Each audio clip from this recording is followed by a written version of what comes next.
So I want to talk about eating disorders and about how during my day of treatment, there was the highest mortality. If you have an eating disorder, there is a higher mortality rate among eating disorder population people than any other psychiatric diagnosis. So I believe it has just been eclipsed. Mm-hmm. So can you just talk about that? Yeah. People don't believe that.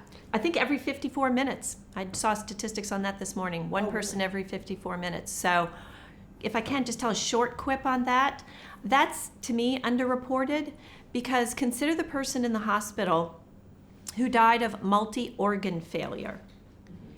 And the multi-organ failure came from pneumonia. And the pneumonia came from hip replacement that didn't heal well.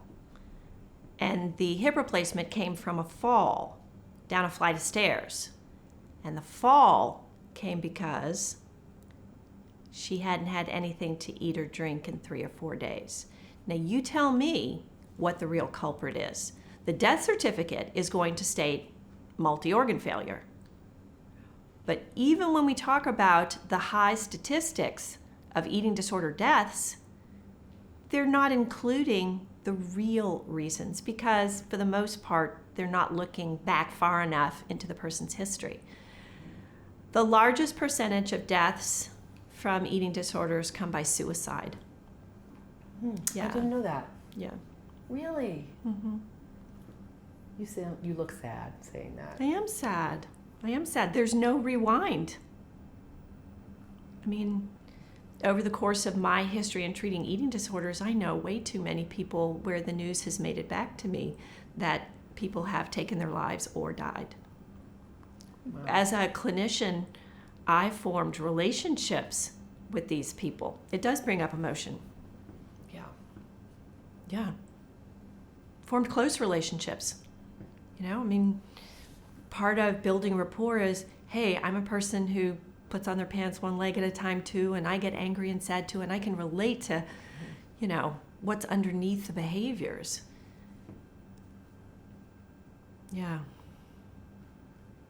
Wow. I didn't realize that was such a strong part of, strong component of the mortality. What percentage of the deaths are suicide versus multi-organ failure or heart attacks? I don't know that I can speak to that. I think what happens is, particularly in restricting eating disorders or the diagnosis of anorexia binge purge, where your weight's going to be lower than a healthy weight and you can tend to binge and purge. So you've got this whole cycle, whole gambit of behaviors. Let's just say all spark plugs under the hood aren't firing. There's like 2 and you need 7, and then it doesn't start at all. So you're not thinking with all cylinders popping. And most people, when they get to that place, begin to isolate even more. They don't want people to intervene. They don't want to stop what they're doing, and they become more and more hopeless. There is a growing population of chronic eating disorder patients.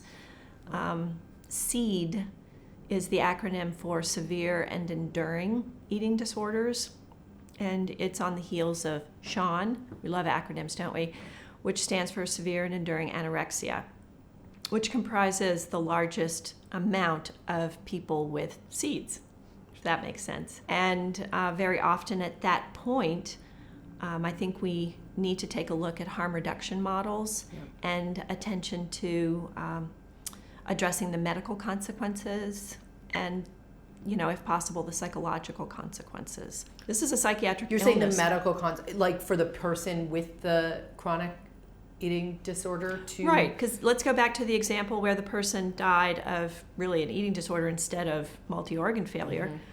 Mm-hmm. I didn't include this, but let's just factor in that one of the reasons that they broke their hip when they fell down the flight of stairs, besides being dizzy, was the fact that they had osteoporosis.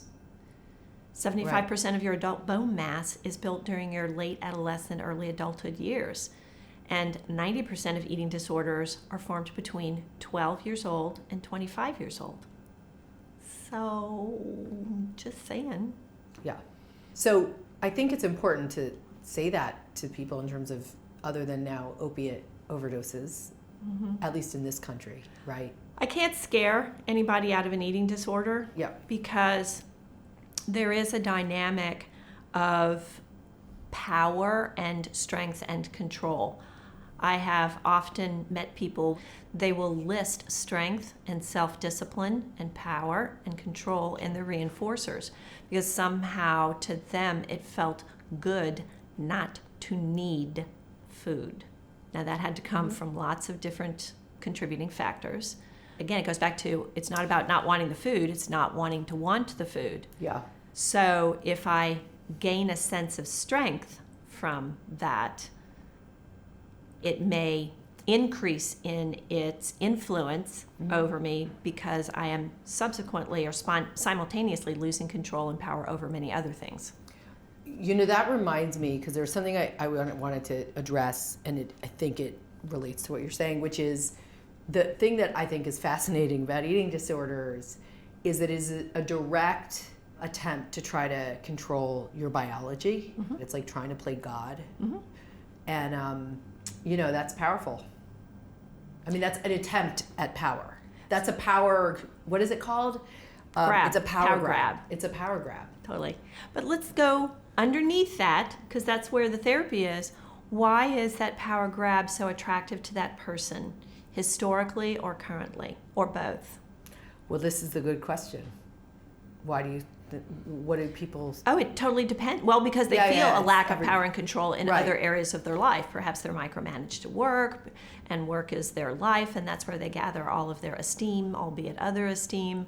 Or they have perhaps overbearing parents where it's like, okay, let's paint this wall, and they give the paintbrush to the child, and they say, oh, you're doing it wrong, and grab the paintbrush and do it themselves. It's like, oh, I can't do anything right. So you don't know. It's individual to each person. There's no cookie cutter, and I think that's one of the reasons why I really had an appreciation for the program that I worked for, is it was small enough to take an individual and unique look into each person. It wasn't so large that the program had structure, but definitely not cookie cutter.